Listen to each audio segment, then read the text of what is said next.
ನಾನು ಹೆಚ್ಚು ಇದ್ರ ಬಗ್ಗೆ ಹೇಳಕ್ಕೆ ಹೋಗೋದಿಲ್ಲ. ಆದರೂ ಕೂಡ ನನ್ನ ಜವಾಬ್ದಾರಿ ಇದೆ.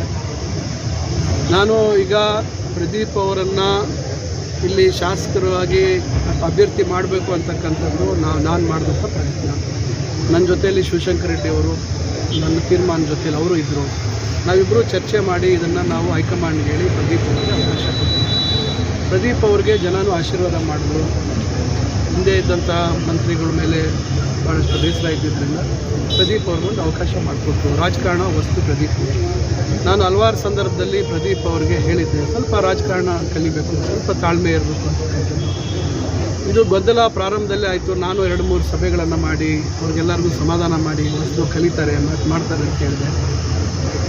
ಆದರೆ ನಾನು ನಿರಂತರವಾಗಿ ಅವರಿಗೆ ಹೇಳ್ತಾ ಹೋದೆ. ಆದರೆ ಕೆಲವು ಹೇಳಿಕೆಗಳು ಅವರು ಕೊಡುವಂಥದ್ದು ಸ್ವಲ್ಪ ಅದು ಯಾಕೆ ಆ ಥರ ಹೇಳಿಕೆ ಕೊಡ್ತಾಯಿದ್ರು ಅನ್ನೋದು ಗೊತ್ತಾಗ್ತಾ ಇರಲಿಲ್ಲ. ನಾನು ಹೇಳೋಷ್ಟು ಹೇಳಿ ನಾನು ಮತ್ತೆ ಅವರಿಗೆ ಹೆಚ್ಚು ಹೇಳುವಂಥದ್ದಕ್ಕೆ ನಾನು ಸ್ವಲ್ಪ ನನಗೆ ಆದಂಥ ಒಂದು ಇತಿಮಿತಿಗಳಲ್ಲಿ ನಾನು ಸುಮ್ಮನೆ ಆಗಿಬಿಟ್ಟೆ. ನಾನು ಹೇಳೋಕ್ಕೆ ಹೋಗಲಿಲ್ಲ. ಆದರೆ ನಾನು ಆ ರೀತಿ ಆಗುವಂಥದ್ದು ಸರಿಯಿಲ್ಲ, ಬೆಳವಣಿಗೆಗಳು ಸರಿಯಿಲ್ಲ. ಪ್ರದೀಪ್ ಅವರು ಕೂಡ ಈಗ ಎಲ್ಲ ನಾಯಕರು ಜೊತೆಯಲ್ಲಿ ಕೆಲಸ ಮಾಡಿದ್ರೇ ಮತ ಬರೋದು. ಇವತ್ತಿಷ್ಟೆಲ್ಲ ನಮ್ಮ ನಾಯಕರಿದ್ದಾರೆ. ಈಗ ಮತದಾರರು ಬೇರೆ ಕಡೆ ಇರ್ತಾರೆ.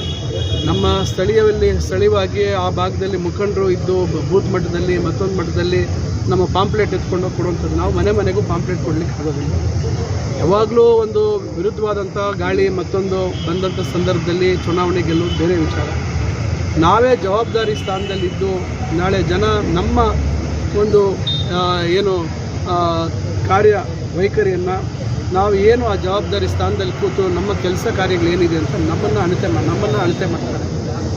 ಅದರಿಂದ ಇನ್ನೊಬ್ಬರನ್ನ ನೋಡಿ ನಮಗೆ ಒಟ್ಟು ಕೊಡೋದಿಲ್ಲ. ಇವತ್ತು ನಾನು ಶಾಸಕನಾಗಿದ್ದೀನಿ, ಮಂತ್ರಿ ಇದ್ದೀನಿ ಅಂದರೆ ನನ್ನ ಕ್ಷೇತ್ರದಲ್ಲಿ ನಾನು ಮಾಡಿರ್ತಕ್ಕಂಥ ಕೆಲಸವನ್ನು ನೋಡಿ ಅದರ ಆಧಾರದ ಮೇಲೆ ಜನ ಒಟ್ಟು ಕೊಡೋದು.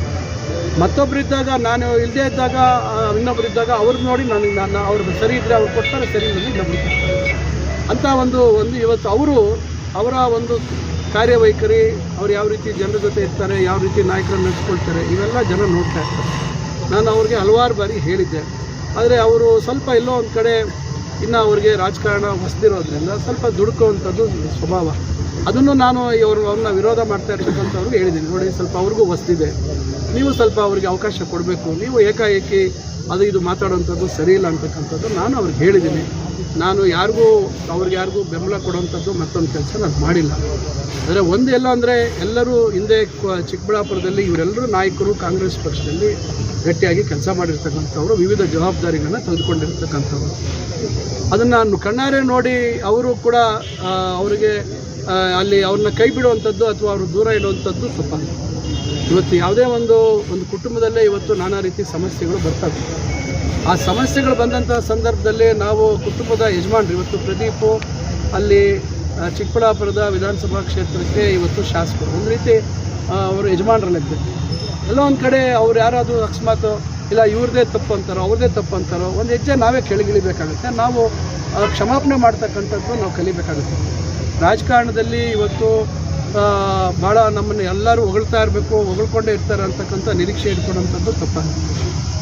ಯಾಕೆ ಅಕಸ್ಮಾತ್ ನಮ್ಮವರೇ ನಮ್ಮ ಬಗ್ಗೆ ಮಾತಾಡಿದ್ರು, ಅಕಸ್ಮಾತ್ ಏನೋ ಗೊತ್ತಿದ್ದೋ ಮಾತಾಡಿದ್ರು, ನಾವು ಒಂದು ವಿಶಾಲ ಮನೋಭಾವ ಇರಬೇಕು, ನಾವು ಕ್ಷಮಾಪಣೆ ಮಾಡುವಂಥದ್ದು ಇರಬೇಕು. ಬಹುಶಃ ಅದು ಪ್ರದೀಪ್ ಅವರು ಸ್ವಲ್ಪ ಅಳವಡಿಸ್ಕೊಂಡ್ರೆ ಒಳ್ಳೆಯದು. ಯಾಕೆಂದರೆ ಸುಮ್ಮನೆ ನಾವು ಅವ್ರು ಯಾರೋ ಹೇಳಿಕೆ ಕೊಟ್ಟರು ಅಂತ ಅವ್ರನ್ನ ಮತ್ತಷ್ಟು ದ್ವೇಷ ಮಾಡುವಂಥದ್ದು ಮತ್ತೊಂದು ಮಾಡೋದು ಬಹುಶಃ ರಾಜಕಾರಣದಲ್ಲಿ ಅದು ನಡೆಯೋದಿಲ್ಲ. ಮತ್ತು ಯಾರೂ ಶಾಶ್ವತವಾದಂಥ ಶತ್ರುಗಳಲ್ಲ, ರಾಜಕಾರಣದಲ್ಲಿ ಯಾರೂ ಶಾಶ್ವತವಾದಂಥ ಮಿತ್ರಗಳಲ್ಲ. ಅದರಿಂದ ಇದು ಎಲ್ಲ ಒಂದು ಕಡೆ ಇದು ಸೆರೆ ಹೋಗಬೇಕಾಗುತ್ತೆ. ಅದಕ್ಕೆ ಪ್ರದೀಪ್ ಅವರು ಸಹಕಾರನೂ ಬೇಕಾಗುತ್ತೆ. ದ್ವೇಷ ಸಾಧಿಸುವಂಥದ್ದು ಒಳ್ಳೆಯದಲ್ಲ. ಎಲ್ಲರೂ ಅವತ್ತು ಅವ್ರನ್ನ ಆಯ್ಕೆ ಮಾಡುವಂಥ ಸಂದರ್ಭದಲ್ಲಿ ನಾನು ಶಿವಶಂಕರ್ ರೆಡ್ಡಿ ಅವರು ಇವರೆಲ್ಲರನ್ನೂ ವಿಶ್ವಾಸಕ್ಕೆ ತಗೊಂಡು ಪ್ರದೀಪ್ ಅವರನ್ನು ಇಲ್ಲಿ ಅಭ್ಯರ್ಥಿ ಮಾಡ್ತೀವಿ ಅಂತೇಳಿ ಇವರೆಲ್ಲರ ಒಪ್ಪಿಗೆ ಪಡ್ಕೊಂಡು ನಾವು ಆ ಸಂದರ್ಭದಲ್ಲಿ ಹೈಕಮಾಂಡು ಮತ್ತೊಂದು ಕಡೆ ಅವರಿಗೆ ಟಿಕೆಟ್ ಕೊಡಬೇಕು, ಅವ್ರಿಗೆ ಶಾಸಕರಾಗಿ ಮಾಡುವಂಥ ಒಂದು ಅಭ್ಯರ್ಥಿಯಾಗಿ ಮಾಡಬೇಕು ಅಂತಕ್ಕಂಥ ಪ್ರಯತ್ನ ಮಾಡಿದ್ವಿ. ಇದು ಎಲ್ಲೋ ಒಂದು ಕಡೆ ಸ್ವಲ್ಪ ಒಂದು ಅತಿರೇಕಕ್ಕೆ ಹೋಗ್ತಾ ಇದೆ. ಅದನ್ನು ಸರಿಪಡಿಸುವಂಥದ್ದು ವಿಷಯ. ನಾವೆಲ್ಲ ಈಗ DCC ಬ್ಯಾಂಕ್ ಚುನಾವಣೆ ಪ್ರಕ್ರಿಯೆಯಲ್ಲಿ ನಾವು ಸ್ವಲ್ಪ ಬ್ಯುಸಿ ಇದ್ದೀವಿ, ಅದರ ಕಡೆ ಗಮನ ಇದೆ. ಭವಿಷ್ಯದೆಲ್ಲ ಆದಮೇಲೆ ಒಂದು ಪ್ರದೀಪ್ ಅವರು ಸ್ವಲ್ಪ ಯೋಚನೆ ಮಾಡಬೇಕಾಗತ್ತೆ. ಖಂಡಿತ ಅದನ್ನು ಎಲ್ಲರನ್ನೂ ಕೂರಿಸಿ ಸರಿ ಮಾಡುವಂಥ ಪ್ರಯತ್ನ ಮಾಡ್ತಾರೆ. ನಾನು ಹೇಳೋದಲ್ಲ, ಇದನ್ನ ನೀವು ಆ ನೋವನ್ನು ಅನುಭವಿಸಿ ಯಾರು ಕೊಡ್ತಾ ಇದ್ದಾರೆ ಹಣ, ಅವ್ರ ಬಾಯಿಂದನೇ ಕೇಳಿದ್ರೆ ನಿಮಗೆ ಗೊತ್ತಾಗ್ತದೆ. ಕೇಳಿರ್ತೀರಿ ನೀವು ಏನು ಮಾಧ್ಯಮದವ್ರೇನು ಸಾಮಾನ್ಯ ಏನಿಲ್ಲ, ಎಲ್ಲ ತಿಳ್ಕೊಂಡಿದ್ದೀರಿ. ನೀವು ತಿಳ್ಕೊಂಡೇ ತಾವು ನಮ್ಮನ್ನು ಕೇಳ್ತಾ ಇದ್ದೀರಿ. ನಾನು ಹೇಳಿರೋದನ್ನು ತಾವು ಮತ್ತೊಂದು ಸಾರಿ ಒಂದು ಗಾದೆ ಇದೆಯಲ್ಲ, ಪ್ರತ್ಯಕ್ಷವಾಗಿ ನೋಡಿದ್ರು ಪ್ರಮಾಣಿಸಿ ನೋಡು ಅಂತ. ನಾನು ಹೇಳಿದ್ದನ್ನು ಅಷ್ಟಕ್ಕೆ ಕೇಳಿಬಿಟ್ಟು ನೀವು ನಿಜ ಅಂದ್ಕೊಂಡ್ಬೇಡಿ. ನೀವು ಇದನ್ನು ನಾನು ಹೇಳಿರೋ ಮಾತನ್ನ ಪ್ರಮಾಣಿಸಿ ನೋಡಿ, ಆಗ ಗೊತ್ತಾಗುತ್ತೆ ನಿಮಗೆ. ಈ ರೀತಿ ಜನರ ಮತ್ತು ಕ್ಷೇತ್ರದ ಅಭಿವೃದ್ಧಿ ಅದಕ್ಕೋಸ್ಕರ ನಾವು ಸರ್ಕಾರ ಬಂದಿರೋದು, ಈತನ ಗೆಲ್ಲಿಸಿರೋದು. ಈತ ಲೂಟಿ ಮಾಡ್ಕೊಂಡು ಹೋಗೋದಕ್ಕಲ್ಲ. ಜೊತೆಗೆ ಆ ಎಲೆಕ್ಷನ್ ಮುಂಚೆನೇ ಸುಳ್ಳು, ನನಗೆ ಅದು ಗೊತ್ತಿರಲಿಲ್ಲ. ಎಲೆಕ್ಷನ್ ಜೊತೆಯಲ್ಲಿ ಕ್ಯಾನ್ವಾಸ್ ಹೋಗಿದ್ವಿ ನಾವು, ಬಿಸಿಲಲ್ಲಿ ಉಳಿಯೋ ಬಿಸಿಲು. ಇದೇ ತಿಂಗಳು ನಾನು MSc ಬಯಾಲಜಿ ಪಾಸ್ ಮಾಡಿಬಿಟ್ಟಿದ್ದೀನಿ, ನಾನು IAS ಪ್ರಿಲಿಮಿನರಿ ಪಾಸ್ ಮಾಡಿದ್ದೀನಿ, ಬಯಾಲಜಿ ಸ್ಟೂಡೆಂಟ್ಸ್ಗೆ ಲೆಕ್ಚರರ್ ಕೆಲಸ ಮಾಡ್ತಾ ಇದ್ದೀನಿ ಅಂತ ನೋಡಿದ್ರೆ ಇಲ್ಲಿ ನಾಮಿನೇಷನ್ನಲ್ಲಿ PUC.